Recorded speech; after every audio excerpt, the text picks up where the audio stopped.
Sometimes I just be calm when I'm out driving on country roads. I didn't feel like thinking or feeling much. I just sort of lay back and let the world go by my windshield. And just sort of stare into it, like mesmerized. Kind of like a hypnotic trance when you're watching TV. And I just sort of sit in my comfortable seat, comfortably watching the dull world go by my car, like watching TV.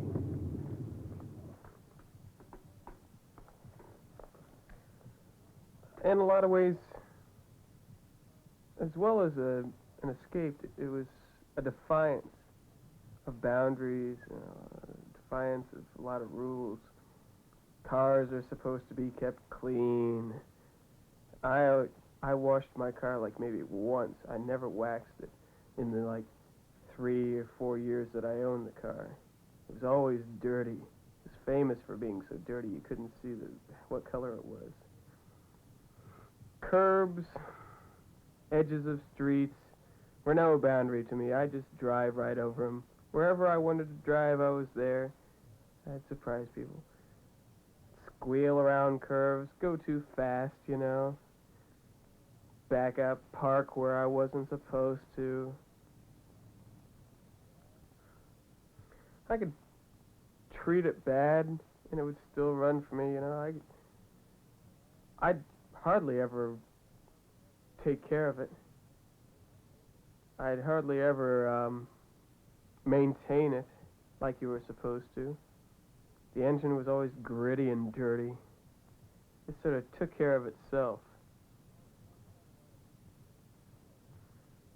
I had a lot of jerry-rigged parts on it too, like things that weren't really supposed to be on there.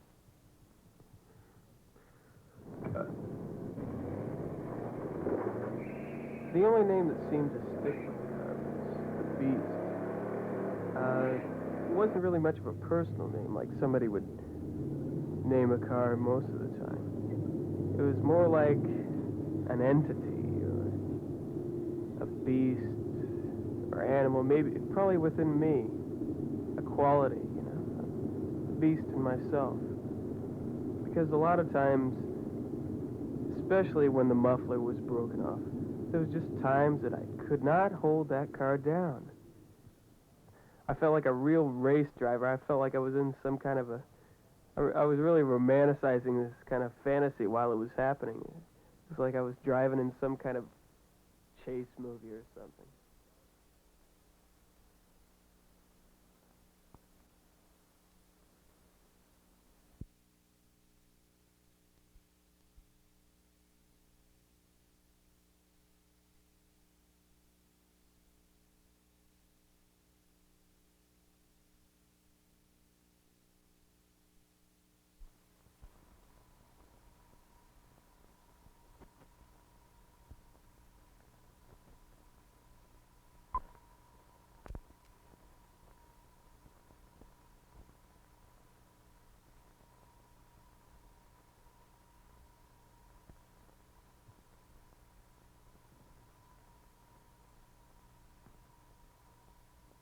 Pinhole, Josiah Preston. Thank you. Thank you. Thank you. Thank you. Thank you.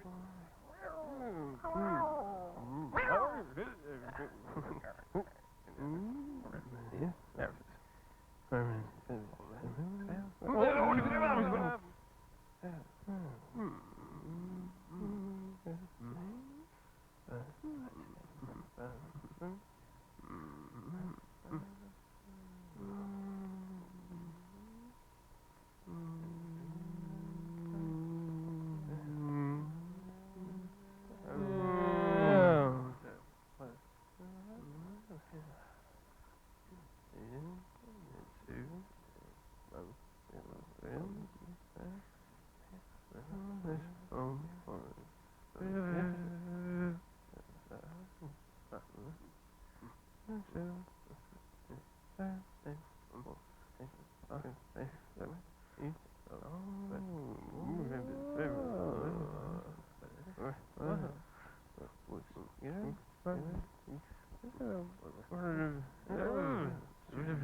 Damn.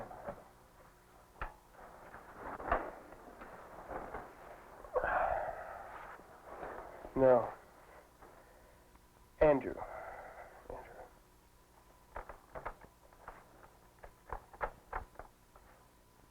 Andrew Piper. Andrew Piper was a dreamer. He dreamed at night, and even at day. Day even seemed to be a dream to him. The seemingly most obscure or nonsense thing would seem to attract some type of magical significance to him.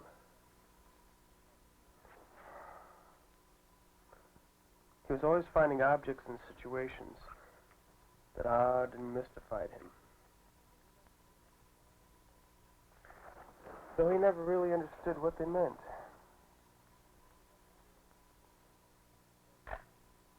One day, Andrew found a piece of paper lying on the ground.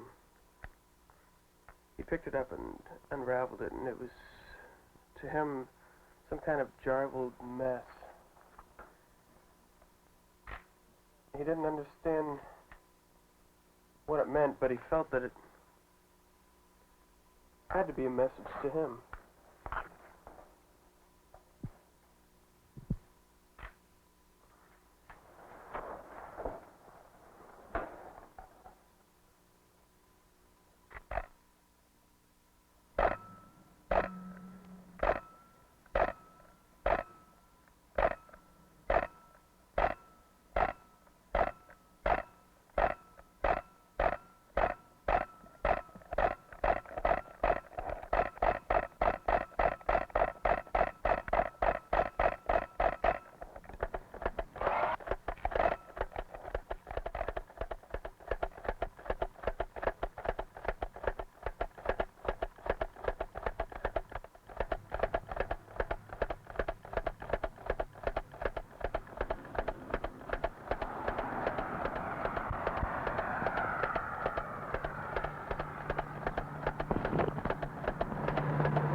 And then they realized how strongly he had affected and changed their life.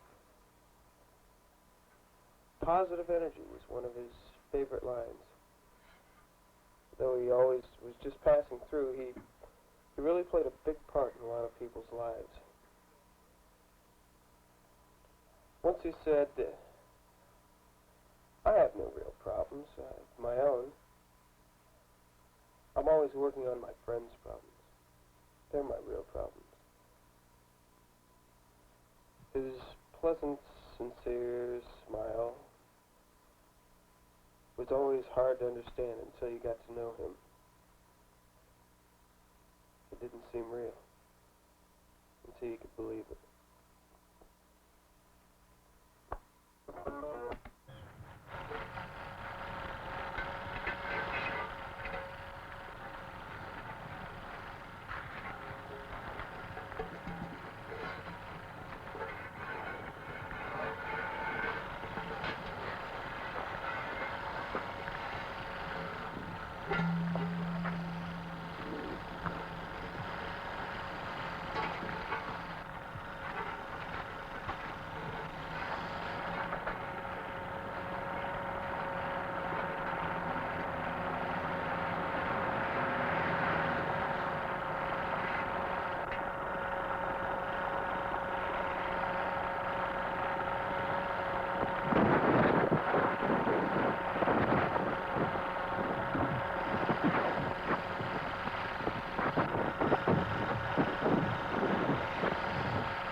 There was another man named Mark Callan. Mark had this strange ability or vision to see the whole world around him defined by numbers, graphs, inequalities, equalities.